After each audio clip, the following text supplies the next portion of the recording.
Vai lá. E agora chegamos à conclusão. Aí aqui tem gente que, ó, faz assim, ó, tira e fala, eu não sei como terminar esse troço. Meu Deus, como é que eu vou terminar isso aqui? Ô, professor, eu não sei fazer a conclusão. Vem comigo que eu vou te mostrar 3 tipos de conclusão. Conclusão tipo Enem, conclusão tipo dedução e conclusão tipo síntese. Porque nem só de Enem vivem os futuros universitários. Vamos lá. Quando você apresenta, quando o tema é um problema social e você tem que trabalhar sobre os desafios, a problemática, é interessante você utilizar o modelo Enem, que é proposta de intervenção. É um problema social e você mostra como uma sugestão de como solucionar o problema. É uma proposta de intervenção, porque se fosse a solução, você vendia, né, velho? Vendia, faz uma grana, certo? E investe no meu canal. Então, tá? O que acontece? O problema que eu vejo muita gente tentando... a pessoa só investe no Enem, estuda Enem, proposta do Enem, e de repente vai fazer um outro vestibular. Aí ele decora como fazer a conclusão tipo Enem, só que quando você vai fazer o vestibular, a proposta não é um problema social. Aí se não é um problema social, como é que você vai fazer uma proposta de intervenção? Tipo, caiu na FUVEST, falava sobre a importância do riso. Do riso. Aí você vai falar, eu vou fazer uma proposta de intervenção. Gente, não é um problema. Se não é um problema, você não vai solucionar. Daí não cabe. Você entendeu? Aconteceu aqui, em Santa Catarina, no vestibular da CAF, quando eles trabalharam com um tema que não era um problema social, e a galera tentou enfiar uma proposta de intervenção. Ó, caiu. Ah, professor, mas eu posso usar proposta de intervenção em outro vestibular que não seja o Enem? Claro que você pode. Não tem problema. Contanto que seja um problema social. Tá bom? E assim, falando de Enem, eu estou falando lá da competência número 5, que vale 200 pontos. Para você levar os 200 pontos no Enem, na competência número 5, nós vamos ter uma live sobre isso também, tá? Não te preocupa. Tá? O que acontece? Você tem que responder 5 perguntinhas. O que vai ser feito, que é a ação. Quem vai fazer, que é o agente. Como vai ser feito, que é o meio. Por que vai ser feito, é a finalidade. E um detalhamento que é uma informação extra. Só que não adianta nada você responder todos esses aqui se ela não for viável. Gente, você fala assim, vamos falar sobre o problema da superpopulação. Você vai lá, dá como solução a gente morar em Marte. Responde a pergunta, o que, quem, como, por quê, detalhamento. Só que, não é viável, né, cara? O que acontece? Cai por terra. Tem que ser possível, viável, capaz de ser feito. Tá? Por exemplo, quando eu falo aqui sobre os aspectos... Como é que era esse tema aqui? Deixa eu lembrar aqui. Tá, sobre a manipulação dos dados, tá? Que é o Enem. Ele falou assim, infere-se, portanto, que o controle de comportamento dos usuários possui íntima relação com os aspectos educacionais e econômicos. Show. Desse modo, é imperiosa uma ação do MEC. Quem vai fazer? MEC. Que deve, por meio da oferta de debates e seminários nas escolas. Como ele vai fazer? Por meio, é o meio, tá? Orientar os alunos a buscar informações de fontes confiáveis. O que vai ser feito? Aí, que fontes são essas? Artigos científicos e checagem de dados. É o detalhe. Quando você fornece exemplos do que você está falando, você está entrando em detalhes. Com o fito de estimular o senso crítico dos estudantes e, dessa forma, evitar que sejam manipulados. Finalidade. Esse aqui foi da tese 1 e da tese 2, visando ao mesmo objetivo. O MEC. Professor, pode ser o mesmo agente? Claro que pode. Não tem problema não. São 2 ações diferentes pelo mesmo agente. O MEC pode ainda oferecer uma disciplina de educação tecnológica nas escolas. O quê? Através de sua inclusão na base curricular. Eu botei verde aqui, não é verde, tá? Era o como, é azul. Desculpa o meu daltonismo. Tá? É azul isso aqui. Você tá vendo azul, tá vendo? É azul isso aqui. Tá? Por quê?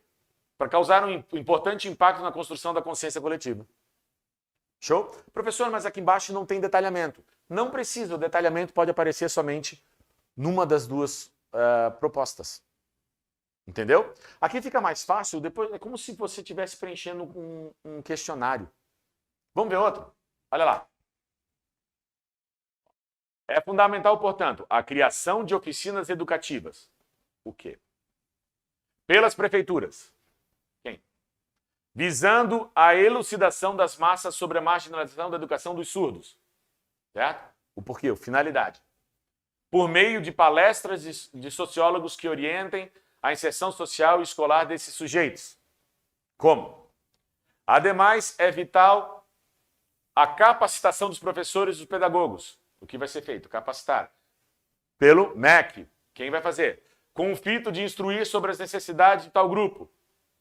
Finalidade. Aí fala, como o ensino em Libras. Lembra? Você forneceu um exemplo, entra como detalhamento. Tá? Utilizando cursos e métodos para acolher esses deficientes e incentivar a sua continuidade nas escolas. Aí ele põe, inclusive, mais uma finalidade, a fim de elevar a visualização dos surdos como membros do corpo social.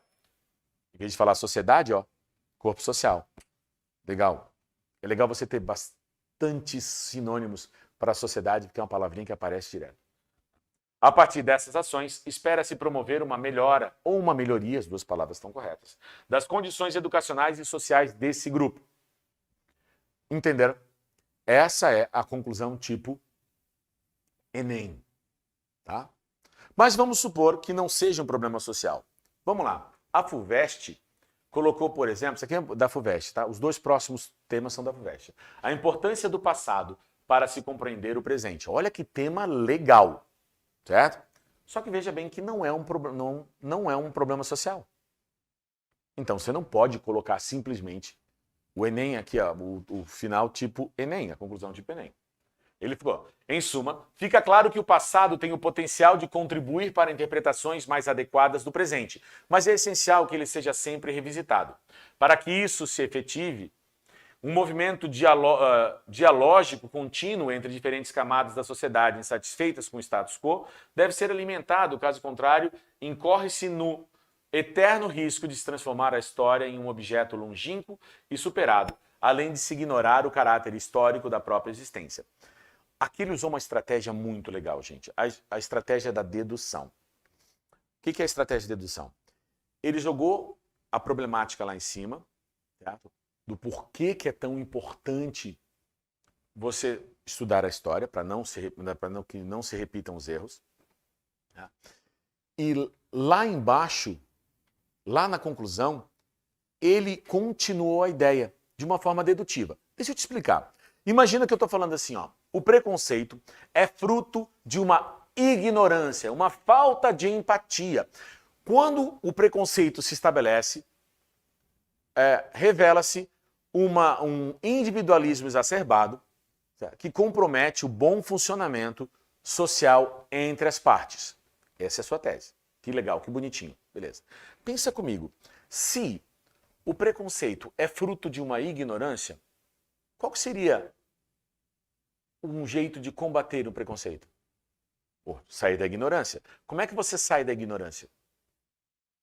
Estudando.